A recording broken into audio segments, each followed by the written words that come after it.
আল্লাহ রে, আমার হাত যে কি চিড়বিড় করে চুলকাচ্ছে আমি বলতে পারবো না।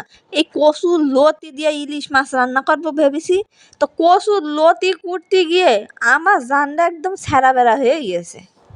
তো যাই হোক, দিন শেষে আমরা বাঙালি, জীবনটা যতই ছাড়া বেড়া হয়ে যাক না কেন, হাত যতই চুলকাক না কেন, ইলিশ মাছ দিয়ে কচুর লতি আমাদের খেতে যখন মনে বলেছে তো খেতেই হবে।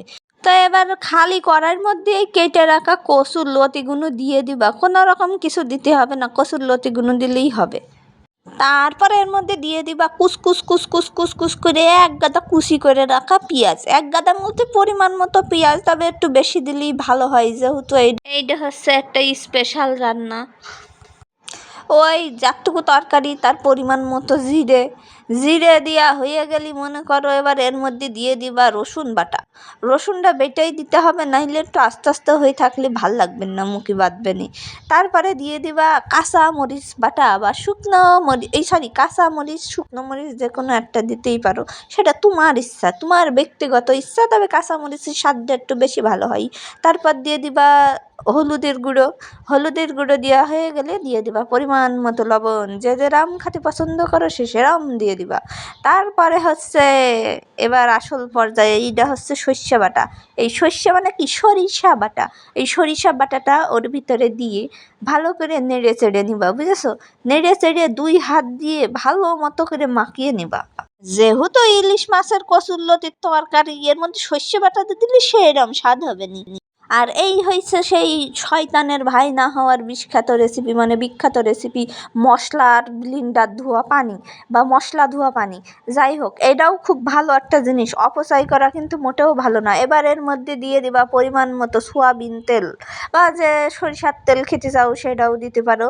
দিয়া হয়ে গেলি পারে এবার হাত দিয়ে, নিজের হাত দিয়ে, অন্যের হাত না, নিজের হাত দিয়ে ভালো করে মাখিয়ে একদম সুন্দর মতো করে সবগুলো একসাথে মিশিয়ে নিবা।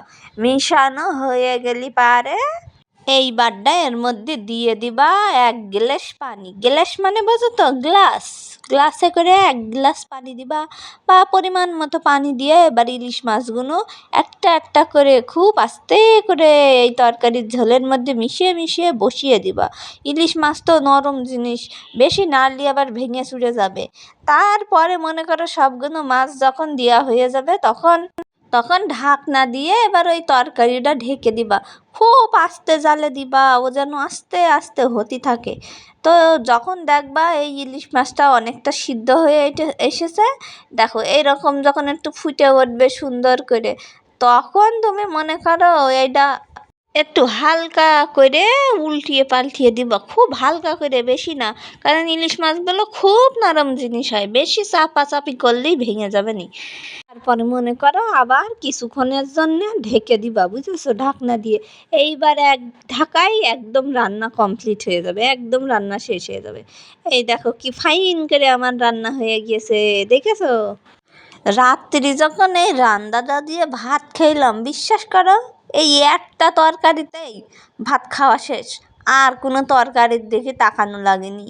কারণ মানে ইলিশ মাছ আর কচুরলতি তো একটা একটা মানে রাজজনক রেসিপি, এর জন্যে আর এক্সট্রাভাবে কিছু বলা লাগবে না। তো যাই হোক, ভালো থাকেন সবাই, আর সাথে থাকেন ফাতিমার রসুই ঘরের, আর দেখতে চোখ রাখেন যে নতুন নতুন আমি কি কি সব সুন্দর সুন্দর মজার মজার বাঙালি রান্না আপনাদের উপহার দিই। আসসালামু আলাইকুম।